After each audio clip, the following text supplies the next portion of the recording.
नारियल बार बोल रहे हैं वहाँ प्रसाद देते हैं। क्या है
ऐसा जाओ प्रसाद देते हैं। बात पे नारियल बोल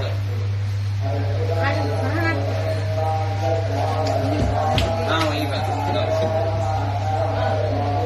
డబ్బులు ఇస్తానది స్వామికి మేము ఇవ్వకుండా ఇచ్చేసాము. మాకు సంసారంలో ఇది లేదు, ఎంత సంపాదన ఇది ఉంది, అన్ని కష్టాలన్నీ ఎక్కువ వస్తున్నాయి మాకు.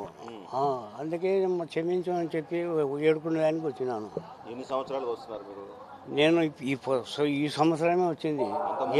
అంతకుముందు మా అమ్మ ఇస్తాను అది, ఇప్పుడు మేము ఇస్తామని వచ్చినాము. మీకు ఊహ వచ్చి మీ అమ్మ ఎన్ని రోజులు ఇచ్చింటుంది? అప్పుడు మా పిల్లప్పుడు ఇస్తాను అది, మేము సుమారుగా 10 సంవత్సరాల పిల్లలప్పుడు ఇస్తాను అది. వాళ్ళు చనిపోయినారు. మా అన్న ఇస్తాడు ముందు, ఆయన చనిపోయినాడు. చిన్న పిల్లకాయలకు మా చిన్న తమ్ముడికి ఇస్తారు, లేకుంటే పెద్దోళ్ళను ఇవ్వాలా అని చెప్పినారు. నేను 3వ నేను, అందుకే వచ్చినాను. ఇప్పుడు కష్టాలని చెప్పుకొని స్వామికి పోతాను. శ్రీకాంతాయ కళ్యాణదేర్తినాం శ్రీ వెంకటనివాసాయ శ్రీనివాసాయ మంగళం. అందరికీ శ్రీ పరాభవనామ సంవత్సర ఉగాది శుభాకాంక్షలు. తిరుమల తిరుపతి దేవస్థానం వారి ఆధ్వర్యంలో ఈ ఉగాదిని అత్యంత వైభవంగా నిర్వహించడం జరుగుతున్నది. అందులో భాగంగా మనకు ప్రతి సంవత్సరం ఉగాది పర్వదినమున ఇక్కడ లక్ష్మీ వెంకటేశ్వర స్వామి దేవస్థానంలో కులమతాదులకు అతీతంగా ముస్లింలు మరియు హిందువులు ఈ ఉగాదిని జరుపుకోవడం ఆనవాయితీగా వస్తున్నది. ఇది కొన్ని శతాబ్దాలుగా జరుగుతూ ఉన్నది. మనము వెంకటేశ్వర స్వామిని వారు బావగా భావించి బీబీ నాంచారమ్మ వారి ఇంటి ఆడపడుచు కనుక మన వెంకటేశ్వర స్వామిని బావగా భావించి మనం ఏ విధంగా ఆడపడుచుకు చీరాచార ఇస్తామో అదేవిధంగా ఉగాది పర్వదినమున మొదటి రోజైన ఈరోజు స్వామివారికి బియ్యము బ్యాళ్ళు అట్లా బత్తెమిచ్చి స్వామివారిని దర్శించి స్వామివారి తీర్థప్రసాదాలు స్వీకరించడం ఆనవాయితీ. కావున భక్తాదులందరూ స్వామివారిని దర్శించి స్వామివారి కృపాకటాక్షల పాత్రలో వారిని కోరుచున్నాం. ఉగాదికి ముస్లిమ్స్ ఎందుకు వస్తారు స్వామి? మనకు ఇది కొన్ని దశాబ్దాలుగా జరుగుతూ ఉన్నది. మేలుకోట అని మైసూరు దగ్గర ఒక గ్రామం ఉన్నది.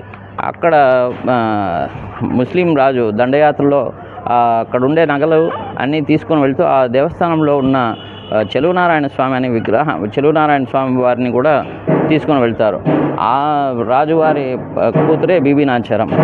ఆమె ఆ విగ్రహంతో రోజు చాలా ముచ్చటపడి ఆమె దగ్గరే ఉంచుకొని ఆమెతో ఆ విగ్రహంతోనే ఆటలాడుకొంచు ఆ విగ్రహాన్ని పట్టుకొని పనుకొని అట్లా ఎల్లప్పుడూ ఆమె దగ్గరే పెట్టుకొని ఉండేది.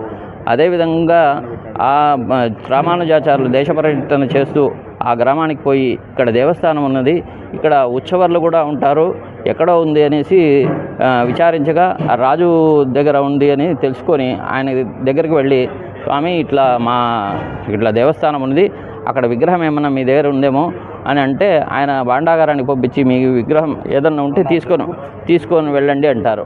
అప్పుడు చెలువ